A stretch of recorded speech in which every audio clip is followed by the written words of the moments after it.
ক্রিকেটের মক্কাখ্যাত ঐতিহাসিক Lords cricket ground, যেখানে ২০০০তম পুরুষ টেস্ট ম্যাচ আয়োজনের এক গৌরবময় মাইলফলক স্পর্শ করল ক্রিকেট বিশ্ব।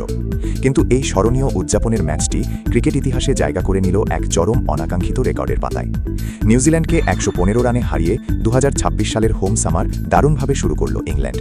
তবে ক্রিকেট মহলে এখন জয়ের চেয়েও বেশি আলোচনা চলছে লর্ডসের উইকেটের আচরণ নিয়ে। ম্যাচের শুরুটা ইংল্যান্ডের জন্য মোটেও সুখকর ছিল না। প্রথম ইনিংসে ট্রেন্ট ব্রিজের পেস ও সুইংয়ের সামনে মাত্র ১৪০ রানে অল আউট হয়ে যায় স্বাগতিকরা। কিন্তু এরপরই দৃশ্যপটে হাজির হন ইংলিশ পেসার ওলি রবিনসন। লর্ডসের পেস সহায়ক কন্ডিশনকে কাজে লাগিয়ে তিনি একাই তুলে নেন ৫ উইকেট। ওলি রবিনসনের এই দুর্দান্ত ফাইফারের ওপর ভর করে নিউজিল্যান্ডের প্রথম ইনিংস গুটিয়ে যায় মাত্র ১১৩ রানে। ফলে প্রথম ইনিংসে ব্যাটিং বিপর্যয় সত্ত্বেও ২৭ রানের এক মূল্যবান লিড পায় ইংল্যান্ড। দ্বিতীয় ইনিংসে ব্যাটিংয়ে কিছুটা উন্নতি দেখায় ইংলিশ ব্যাটাররা। নিউজিল্যান্ডের সামনে জয়ের লক্ষ্য দাঁড়ায় ২২৬ রান। কিন্তু লক্ষ্য তাড়া করতে নেমে কিউই ব্যাটাররা কন্ডিশনের সাথে বিন্দুমাত্র মানিয়ে নিতে পারেনি। ফলশ্রুতিতে মাত্র ১৩৮ রানে অল আউট হয়ে ১১৫ রানের পরাজয় বরণ করে সফরকারীরা। পুরো ম্যাচটি ৪ দিনে গড়ালেও বৃষ্টির কারণে তৃতীয় দিনের একটি বড় অংশ ভেস্তে যায়।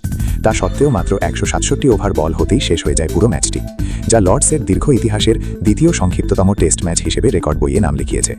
এর আগে ১৮৮৮ সালে অস্ট্রেলিয়ার বিপক্ষে একটি ম্যাচ মাত্র ১৩২ ওভারে শেষ হয়েছিল। বিশ্ব টেস্ট চ্যাম্পিয়নশিপের টেবিলের দৌড়ে এই জয়টি ইংল্যান্ডের জন্য অত্যন্ত গুরুত্বপূর্ণ ছিল।